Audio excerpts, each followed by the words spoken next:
কি দেখলে হবে, বানাতেও তো হবে এইরকম ফুলকো ফুলকো। না না, লুচি নয়। চলো দেখি এটা কি বানিয়েছি।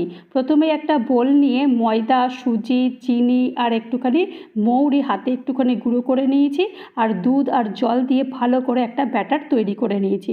একদম সুন্দর একটা স্মুথ একটা ব্যাটার তৈরি করে এটাকে 5 মিনিটের জন্য রেখে দিয়েছি।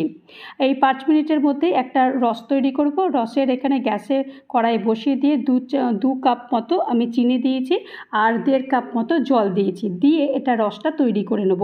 রসটা 1 তার 2 তার এসব কিচ্ছু নয়, শুধু জলটা ফুটে গেলে একটু চিটচিটে হয়ে গেলেই রসটা তৈরি হয়ে যাবে। আর রসটা তৈরি হয়ে যাওয়ার পর তারপরে ওই ব্যাটার থেকে একটা একটা করে এইরকম মালপোয়ার আকারে ছেড়ে দেবো। হ্যাঁ বন্ধুরা, এগুলো মালপোয়াই হচ্ছে, লুচি নয় কিন্তু। লুচির মতো করে ফুলছে কিন্তু এটা লুচি নয়।